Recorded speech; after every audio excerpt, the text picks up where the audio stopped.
तो part number third में आपका स्वागत है। Part number one, part number two हम कर चुके हैं। मैंने आपको पहले भी बताया है कि जो डिटेल में करवाने वाली चीज़ होगी मैं उनको करवाऊंगा। ठीक है, हमने अभी तक जो पढ़ा है वो काफ़ी हद तक डीप पढ़ने की कोशिश की है। ठीक है ना। अब हम बात कर रहे हैं पार्ट नंबर थर्ड में, जहां पे हम एकाधिकार के बारे में थोड़ी और बातें जानेंगे। बट अभी हमने जो टॉपिक स्टार्ट कर रखा है वो है संप्राप्ति वाला। ठीक है, क्योंकि संप्राप्ति वाली चीजें भी इसमें आ रही है। ठीक है ना, तो आपको वो पता होना चाहिए। तो देखो, हमने डेफिनेशन पढ़ लिया था, फॉर्मूले हमने उसके पढ़ लिए थे। अब हम बात करते हैं टेबल। मैंने आपके लिए बना के रख दी है एक टेबल। ठीक है, इस टेबल को ध्यान से देखिए। मैंने क्वांटिटी लिखी है 1 2 3 4 5, ये मैंने क्वांटिटी लिखी है। Then A R is equal to P. आपको पता है ए आर और पी आपस में क्या होते हैं, बराबर होते हैं। ये मैंने आपको पहले भी बताया हुआ है। अब यहाँ पे मैंने A R is equal to P में क्या रखा है, देखो मैंने प्राइस माना है 10 9 8 7 5, ये मैंने अपनी तरफ से प्राइस मान लिया। क्लियर है। अगर आपको इससे अगर टी आर निकालना तो कैसे निकालोगे, पी इंटू क्यू करके निकाल लोगे। ठीक है ना, तो कैसे 10 और 1 की मल्टीप्लाई करोगे तो कितना आएगा, 10 ही आएगा। 2 9 से कितना होता है, 18 होता है। 3 इंटू 8 कितना, 24 होता है। इस तरह से आप इसको निकाल लोगे। क्लियर है। देन एम आर निकालने के लिए मैंने बताया था टी आर एन में से टी आर एन माइनस 1 घटाना होता है, यानी नीचे से ऊपर वाला टी आर घटाओ। तो पहले वाली जो पहला यूनिट होता है, पहले यूनिट का मतलब जीरो नहीं है, याद रखना। जीरो की बात नहीं कर रहा, एक की बात कर रहा हूं। जहां पे एक लिखा हुआ होगा वहां पे ए आर टी आर और एम आर तीनों बराबर होते हैं। देन उसके बाद 18 में से 10 गए 8, 24 में से 18 गए 6, 28 में से 24 गए 4, और 25 में से 28 घटाओगे तो माइनस का 3 आएगा। क्लियर हो गया, टेबल समझ में आ रही है। अगर मान के चलो आपको एम आर गिवन होता, टी आर निकालना पड़ता, तो कैसे निकालते। मान लो ये चीजें नहीं है आपके पास, सिर्फ एम आर है, क्वांटिटी दी है और आपको बोला गया है कि टी आर निकालो, तो टी आर कैसे निकलेगा। तो टी आर निकालने के लिए आपको करना क्या होता है, पहले वाला तो सेम कर लोगे, 10 का 10 ही रहेगा। फिर 10 में 8 जोड़ोगे तो 18 हो जाएगा। 18 में 6 जोड़ोगे तो 24 हो जाएगा। 24 में 4 जोड़ोगे तो 28 हो जाएगा। 28 में 3 जोड़ना था बट ये माइनस का, इसलिए माइनस हो जाएगा, तो क्या आ जाएगा, 25 आ जाएगा। क्लियर हो गया, टेबल आपको क्लियर हो गई है। अब बात करते हैं इसके कर्व की। तो उसको ग्राफिकली कैसे दिखाते हैं वो भी आप समझ लीजिए। इसमें जो आपकी बुक में है वो टी आर भी बना के दिखाया गया, बट टी आर में नहीं बना रहा हूं, उसकी जरूरत नहीं है। ठीक है, ये ए आर हो गया, ये एम आर हो गया। इस तरह से ये कर्व दिखाना है। ए आर बाहर की तरफ होता है, एम आर अंदर की तरफ होता है। ए आर को फर्म का डिमांड कर्व भी बोलते हैं, ये भी याद रखना होगा आपको। ए आर को फर्म का क्या बोलते हैं, डिमांड कर्व, यानी मांग वक्र भी बोलते हैं। ए आर वक्र को फर्म का मांग वक्र भी कहते हैं। लिख लीजिए लाइन चाहे तो। ठीक है ना। इस तरफ मैंने आगम यानी संप्राप्ति दिखाई है, इस तरफ मैंने मात्रा दिखाई है, इस तरह से मैंने आपका कर्व बना के दिखाया है। क्लियर, कोई बड़ी बात नहीं कर्व बनाना है। ठीक है ना। ए आर और एम आर में संबंध क्या होता है, ए आर एम आर के संबंध की बात करें तो ए आर एम आर दोनों का ढाल ही ऋणात्मक होता है, यानी जो ऊपर से नीचे की ओर आते हैं वो ऋणात्मक ढाल वाले होते हैं। अगर आपको डिमांड कर्व याद होगा, आपने डिमांड कर्व पढ़ा हुआ है, इस तरह से डिमांड कर्व नीचे की ओर आता है, तो ये ऋणात्मक ढाल होता है जो ऊपर से नीचे की ओर होता है। वहीं पे एक ढाल इस तरह से भी होता है, देखो आपने सप्लाई का देखा होगा, सप्लाई कर्व ऐसे जाता है, 45 डिग्री एंगल पे जाता है ना ऐसे, तो इसका जो ढाल होता है वो धनात्मक होता है, नीचे से ऊपर की ओर होता है। तो सप्लाई कर्व नीचे से ऊपर और मांग वक्र ऊपर से नीचे की ओर। क्लियर है, जो ऊपर से नीचे की ओर आता है उसको ऋणात्मक ढाल बोलते हैं, जो नीचे से ऊपर जाता है उसे धनात्मक ढाल बोलते हैं। क्लियर हो गया। तो ए आर और एम आर दोनों का ढाल जो है ऋणात्मक होता है। नंबर 2, ए आर शून्य नहीं हो सकता, याद रखना ए आर कभी भी शून्य नहीं होगा, बट जो एम आर होता है वो शून्य और ऋणात्मक हो सकता है। एम आर शून्य भी हो सकता है, ऋणात्मक भी, क्योंकि एम आर का जो कर्व होता है वो कुछ इस तरह से होता है, वो नीचे भी जा सकता है। तो जब यहाँ पे होता है एम आर कर्व इस जगह पे होता है, जब एक्स एक्सिस को टच करता है तो वहां पे एम आर क्या होता है आपका, वहां पे एम आर जो होता है वो शून्य होता है, और उसके नीचे क्या होता है, नेगेटिव हो जाता है। एम आर क्या जाता है, नेगेटिव हो जाता है। समझ में आ गया। तो इस तरह से एम आर शून्य हो सकता है, एम आर नेगेटिव हो सकता है, बट ए आर जो है वो शून्य नहीं हो सकता। ये पॉइंट आपको याद रखना है। उसके अलावा जब ए आर घट रहा होता है, जब ए आर घटता है उस वक्त एम आर वक्र ए आर वक्र के नीचे होता है, तो एम आर वक्र ए आर वक्र के नीचे है। बात समझ आ गया। जब ए आर घटता है तो एम आर वक्र ए आर वक्र के क्या होता है, नीचे होता है। तो काफी आपके लिए 3, ठीक है ना, इसे फटाफट से नोट डाउन कर लीजिए। अब आगे देखिए ध्यान से, यहाँ पे एकाधिकार बाजार में संतुलन की शर्तें, यानी एकाधिकार बाजार में संतुलन कैसे स्थापित होता है, ठीक है ना, वो हमें समझना है। क्लियर हो गया। देखो इससे पहले ये टॉपिक स्टार्ट करो, आपको एक चीज याद रखनी होगी। देखो एक होता है अल्पकाल, एक होता है दीर्घकाल, यानी शॉर्ट टर्म होता है, ठीक है ना, एक शॉर्ट टर्म होता है, एक होता है लॉन्ग टर्म। क्लियर है। जो अगर आपने इकोनॉमिक्स को ध्यान से पढ़ा हुआ तो आपको पता है कि शॉर्ट टर्म यानी जो अल्पकाल होता है उसमें जो है एक ही जो फैक्टर होता है वो कि एक ही कारक क्या होता है, परिवर्तनशील होता है, यानी एक ही कारक में आप परिवर्तन कर सकते हो, बाकी सब स्थिर होते हैं। क्योंकि शॉर्ट टर्म यानी जो आपका अल्पकाल होता है उसमें हम पे इतना टाइम नहीं होता कि हम सबको चेंज कर सके। क्लियर है? तो मैक्सिमम जितने भी आपके जो कारक होते हैं, जो फैक्टर होते हैं, साधन होते हैं, वो सारे क्या होते हैं, स्थिर होते हैं वहां पे। क्लियर हो गया? जबकि दीर्घ काल का जब समय आता है तो सबके सब क्या होता है, परिवर्तनशील हो जाते हैं। हम पे इतना टाइम होता है कि हम हर किसी चीज में परिवर्तन कर सकते हैं। क्लियर हो गया? अब इसने बोला यहाँ पे एकाधिकार में संतुलन की शर्तें क्या होती है, ठीक है? तो उसने बोला दो तरीके हैं संतुलन निकालने का, एक है कुल आगम और कुल लागत विचारधारा, कुल आगम और कुल लागत विचारधारा, एक तो ये है, और दूसरा है सीमांत आगम और सीमांत लागत विचारधारा। ठीक है? अगर हम कुल आगम की बात करें या कुल संप्राप्ति की बात करें तो टीआर बोलते हैं, तो टीआरटीसी विधि है ये। पहला विधि का नाम क्या है, टीआरटीसी विधि, दूसरा है एमआरएमसी विधि। दो तरीके हैं संतुलन निकालने के। क्लियर है? काफी आईएमपी है, याद रखना ये वाला पोर्शन भी आईएमपी में आ जाता है। ठीक है? अभी जो करवा रहा हूं सारा इंपॉर्टेंट ज्यादा करवा रहा हूं, ठीक है ना? अब यहां पे इसने बोला टीआरटीसी मेथड को पहले समझते हैं ध्यान से। इसके अंदर तीन सिचुएशन आपको देखने को मिलेगी। टीआरटीसी मेथड के अंदर तीन चीजें देखने को मिलती है। पहला, असामान्य लाभ की स्थिति, यानी ऐसी स्थिति जहां पे आपको लाभ नहीं, असामान्य एबनॉर्मल प्रॉफिट हो रहा है ना? एबनॉर्मल प्रॉफिट मतलब असामान्य लाभ हो रहा है, जिसको हम अतिरिक्त सामान्य लाभ भी कहते हैं। क्या कहते हैं? अतिरिक्त सामान्य लाभ कहते हैं। ये तब होता है जब आपका टीआरटीसी से ज्यादा होता है, यानी टोटल रिवेन्यू जो आपने अपने क्या बोलते हैं उसे, उत्पादन जो आपने की थी वस्तु, उनको जब आपने बेचा, माल को जब आप बेचा, जो भी आपको पैसा मिला होगा उस बेचने से, जितना भी पैसा मिला होगा वो कुल आगम होता है। और उसको उत्पादित करने में जो कॉस्ट लगी होगी, बेचने तक की जो कॉस्ट होती है, वो सारा क्या आया होगा, आपका टोटल कॉस्ट हुई होगी। तो जब आपकी आगम यानी जो आय है वो ज्यादा हो जाए और कॉस्ट क्या हो जाए, कम हो जाए, तो ऐसी स्थिति को हम क्या बोलते हैं, असामान्य लाभ की स्थिति कहते हैं। क्लियर हो गया? दूसरा इसने बोला सामान्य लाभ की स्थिति तब होता है जब टीआर और टीसी दोनों ही बराबर हो जाते हैं, तो वो ऐसी स्थिति होती है जहां पे सामान्य लाभ होता है। क्लियर हो गया? और तीसरी है उप सामान्य लाभ, इस नाम को जरूर ध्यान रखना। उप सामान्य लाभ या फिर इसको बोलते हैं अतिरिक्त सामान्य हानि, यानी हानि की बात कर रहा है। तो हानि कब होगी, जब आपकी आय कम होगी और लागत ज्यादा होगी। पहले केस में क्या था, आय ज्यादा थी, लागत कम थी। क्लियर हो गया? दूसरे में आय और लागत दोनों ही बराबर हैं, और तीसरे केस में आय आपकी कम हो जा रही है, लागत आपकी ज्यादा हो जा रही है। क्लियर हो गया? इसको हम AR ग्रेटर देन AC भी लिखते हैं। मैक्सिमम बच्चों को यही पता होता है। ऊपर वाला नीचे वाला पोर्शन भी लिखा जा सकता है, कैसे ध्यान से समझे। आपको मैंने बताया था जो TR होता है, ध्यान से समझना, ठीक है? मैंने आपको TR ग्रेटर देन TC वाला कॉन्सेप्ट बताया, वाला पहले वाला, एक को सॉल्व करके दिखा रहा हूं, बाकी अपना आप हो जाएंगे। देखो TR को क्या लिख सकते हैं, AR इंटू Q, ठीक है ना? और मैंने एक काम करते हैं, इसको बैठाता हूं, ध्यान से देखना बच्चा, ध्यान से, ठीक है ना? मैं क्या लिखना, देखो TR को अगर मैं AR में बदलना चाहूं तो क्या लिखूंगा, TR अपॉन में क्या लिखूंगा, Q, इसको मैं ये लिख सकता हूं। और इसको अगर मैं लिखना चाहूं तो क्या लिख सकता हूं, TC अपॉन में क्या लिख सकता हूं, Q। ठीक है? देन मैं TR को क्या लिखना चाहूं, मैं लिखना चाहता हूं AR इंटू Q लिख सकते हैं, या P इंटू Q लिख सकते हैं, अपॉन में Q। इसको मैं वही, इसको क्या लिख सकते हैं हम, इसको हम लिख सकते हैं AC इंटू में Q अपॉन में Q। बात समझ गया? तो इससे ये कट गया, इससे ये कट गया, तो AR ग्रेटर देन AC आ गया। बात समझ गया? इस तरह से आप इसे कर सकते हो।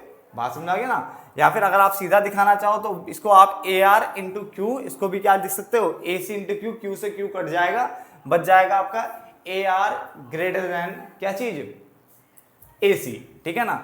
तो इसी तरह से सारे बनते हैं। AR की फॉर्म में भी लिखा जा सकता है। यहाँ पे AR ज्यादा है AC से, यहाँ पे AR AC दोनों बराबर होंगे, और यहाँ पे AR कम होगा और AC क्या होगा, ज्यादा होगा। बात समझ आ गया? तो ये पहली स्थिति होती है, कुल आगम और कुल लागत विधि है ये आपकी, जहाँ पे TRTC मेथड में तीन चीजें पढ़ाई जाती है, असामान्य लाभ की स्थिति, सामान्य लाभ की स्थिति और हानि की स्थिति। लाभ तब होगा, ध्यान रखना, असामान्य लाभ तब होगा जब आपको TR ग्रेटर देन TC होगा या AR ग्रेटर देन AC होगा। क्लियर हो गया? सामान्य लाभ तब होगा जब TRTC दोनों बराबर होंगे या AR AC दोनों बराबर होंगे, और हानि तब होगी जब आपकी रेवेन्यू यानी TR कम होगा, TC क्या होगा, ज्यादा होगा, या ऐसे बोल सकते हो AR कम होगा और AC क्या होगा, ज्यादा होगा। इसका भी आपको डायग्राम आपको याद रखना पड़ेगा, ठीक है? इसका हम कर्व बनाएंगे, ठीक है? देन इसका ये विधि पढ़ेंगे, मैक्सिमम खत्म हो जाएगा इस चैप्टर में, पहला चैप्टर कंप्लीट हो जाएगा मैक्सिमम। तो मैंने ये रफ कर दिया है। अब इसका जो कर्व है बना के देखते हैं कैसे बनेगा, ठीक है? ध्यान से देखना बच्चा, TRTC का बना रहे हैं, ठीक है? आपके पास स्केल होगा, स्केल का यूज करें कृपा करके, ठीक है ना?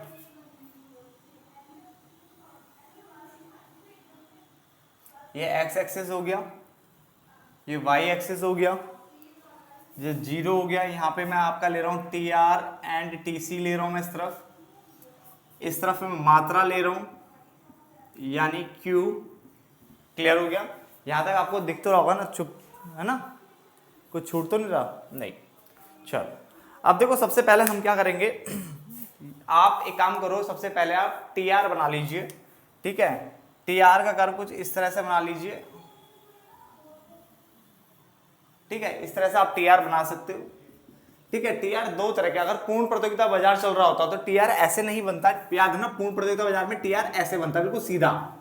पूर्ण प्रतियोगिता बाजार में TR क्या होता है, सीधा बनता है। ठीक है, तो अभी तो हम पूर्ण प्रतियोगिता बाजार पढ़ नहीं रहे, अभी हम क्या पढ़ रहे हैं, अभी हम एकाधिकार पढ़ रहे हैं। तो बहुत सारे बच्चों को यही नहीं पता होता, वो कोई भी कर्व बना के आ जाते हैं। ये जो कर्व बना रहे हैं ये एकाधिकार के अंतर्गत आता है। ठीक है ना, जो ये वाला सीधे वाला जो जाता है ना, बिल्कुल सीधा ऐसे जाता है सप्लाई की तरह, ये तब बनता है जब पूर्ण प्रतियोगिता बाजार वाली कंडीशन होती है हमारे पास। ठीक है, तो ऐसे बनेगा TR। अब हम दूसरा बनाएंगे, यहाँ पे क्या, TC बनाएंगे। TC देखो थोड़ा ऊपर से आता है, TC कभी भी 0 नहीं होता, ये याद रखना आपको, TC कभी 0 नहीं होता। क्यों नहीं होता, रीजन दूंगा अभी। ठीक है ना, पहले बना लेते हैं। ठीक है, इस तरह से मान लो मैंने TC, ये TC बना दिया। ठीक है ना, TC 0 क्यों नहीं होता, वो ऊपर से क्यों स्टार्ट होता है, इसका रीजन ये होता है बच्चा कि जो TC होता है वो दो जनों से मिलकर बनता है, TFC प्लस TVC। मैं ये मान के चल रहा हूँ आपको ये चीजें पता होगी, बेसिक से जो आपने 11th क्लास में पढ़ी है, 11th में तो किसी ने 12th में पढ़ी होगी। ठीक है ना, क्योंकि माइक्रो इकोनॉमिक्स जो अब के हिसाब से देखा जाए तो कहाँ पे है, 11th क्लास में ना। और कुछ स्टेट ऐसे हैं जहाँ पे अभी भी 12th क्लास में है, तो कोई दिक्कत नहीं, आपको कॉन्सेप्ट पता होना चाहिए, क्लास से कोई मैटर नहीं करता। तो TC क्या है, TFC प्लस TVC के क्या होता है, सम के इक्वल होता है। अब मान लो आपने कोई भी प्रोडक्शन नहीं करी, 0 आपकी प्रोडक्शन, कुछ नहीं कर रखा अभी आपने, तो जो वेरिएबल कॉस्ट होती है वो भी 0 हो जाएगी, बट जो फिक्स कॉस्ट है वो कुछ ना कुछ जरूर रहती है। अब जैसे मान लो आपने बोला अरे सर आपको नहीं आता पढ़ाना, हम पढ़ा के दिखाते, देखो पढ़ाते कैसे हैं। मैंने कहा ठीक है बताओ क्या करना है, कह रहा आप अपना पहले ये कमरा हमें दे दीजिए, बोर्ड जितनी भी चीजें। मैंने कहा ठीक है ले लो, बोला रेंट, मैंने कहा 4,000 रुपये दे देना मुझे महीने का, बस कितना देना मुझे, 4,000 रुपये महीने का दे देना। आपने कहा ठीक है, देखो 4,000 रुपये अब मैं देने को तैयार हूँ, आपने बोला मुझे, बस अब देखते रहो कितने एक ही बार में बच्चे कितने भर भर के आते हैं, अब देखो मैं बताता हूँ आपको पढ़ाते कैसे हैं। मैंने कहा ओके। अब मान के चलो कि एक भी बच्चा नहीं आता, अब एक भी बच्चा नहीं आया, तो आपका जो वेरिएबल कॉस्ट है, मतलब जो एक्स्ट्रा कॉस्ट लगनी चाहिए थी, जैसे एक्स्ट्रा कॉस्ट किसकी, मार्कर के, इंक की एंड ऑल फालतू चीजें लगनी चाहिए थी, वो नहीं लगेगी। जब भाई जब बच्चा ही नहीं आता, आपने पढ़ाया नहीं, जब पढ़ाया नहीं तो कोई एक्स्ट्रा कॉस्ट लगेगी, नहीं लगेगी। ये बात समझ आ गया। बट क्या आप मुझे रेंट दोगे अगर बच्चे नहीं आए तो? हाँ देना पड़ेगा, चाहे बच्चे अब 1 आए, 0 आए, चाहे लाखों आए, आपको जो रेंट डिसाइड हुआ वो तो आपको देना पड़ेगा। इसका मतलब जो फिक्स कर दिया हमने रेंट वो देना पड़ेगा। तो फिक्स कॉस्ट कभी 0 होती ही नहीं है, वेरिएबल कॉस्ट 0 एक टाइम को हो जाती है। तो जब फिक्स कॉस्ट 0 ही नहीं होगी तो इन दोनों को जोड़ के ये बनेगा, सपोज करो 4,000 था, तो 4,000 प्लस 0 ये भी क्या आएगा, 4,000 ही तो आएगा। तो इसके लिए टोटल कॉस्ट क्या है, कभी भी 0 नहीं होती। क्यों? क्योंकि जो फिक्स कॉस्ट है वो 0 नहीं होती कभी।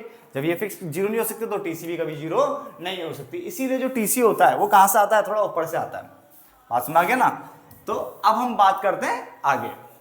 तो आपके पास मैंने बोल दिया, चाहे अब एक भी बच्चा नहीं आया तो भी आपको 4,000 देना पड़ेगा। अगर आपके पास बहुत सारे बच्चे आ जाते हैं, अच्छी बात है, तो फिर वो उस केस में क्या है, तब भी आपको मुझे 4,000 रुपये देने पड़ेंगे। ठीक है, आप मुझे 4,000 तब भी दोगे, तो फिक्स कॉस्ट हमेशा देनी पड़ती है, और उसी कारण से TC अब कभी भी 0 नहीं होता। अब हम क्या करेंगे, ध्यान से देखना, इसने एक तो यहाँ पे कट किया, इधर एक कट किया इसने, मान लो यहाँ पे इधर ही कट किया हुआ है, इसको मैं डॉट डॉट करके नीचे ले आता हूँ। ठीक है, ऐसे लिया है मैं, यहाँ से मान लो मैं डॉट डॉट करके नीचे ले आया इसको ऐसे। ठीक है, अब यहाँ पे जो ज्यादा गैप दिख रहा है, मान के चलो सबसे निचला पॉइंट इसका ही है, इस वाले कर्व का सबसे निचला पॉइंट ये है, तो मैंने यहां से इस तरह से इसको यहां से जोड़ते हुए नीचे ले आया। बात समझ आ गया? यहाँ पे गैप ज्यादा है, यही यहाँ पे बोलूंगा मैं TR जो है ग्रेटर देन TC। जितने ज्यादा गैप होगा उतना ज्यादा प्रॉफिट, क्योंकि रिवेन्यू ऊपर है ना, इस टाइम रिवेन्यू की लाइन ऊपर है, कॉस्ट नीचे है। तो कॉस्ट जितनी कम होगी, रिवेन्यू जितना हाइट की तरफ होगा, वो हमारा क्या होगा, सारा असामान्य लाभ होगा। क्लियर हो गया? इसको इस तरह से देन मैं इसको जोड़ लूंगा ऐसे करके, यहां से ऐसे लेके आऊंगा, आप भी बना लेना ऐसे करके, और ये यहां से इसी से ही नीचे आ जाएगा। क्लियर? इस तरह से आप दिखा सकते हो, कोई दिक्कत नहीं। ये इसकी चोटी है, सबसे ऊंचाई पे है, ये वो पोर्शन है जहां पे आपको असामान्य लाभ हो रहा है। क्या हो रहा है? असामान्य लाभ, ये असामान्य लाभ हो रहा है आपको यहाँ पे। क्लियर हो गया? इस जगह पे।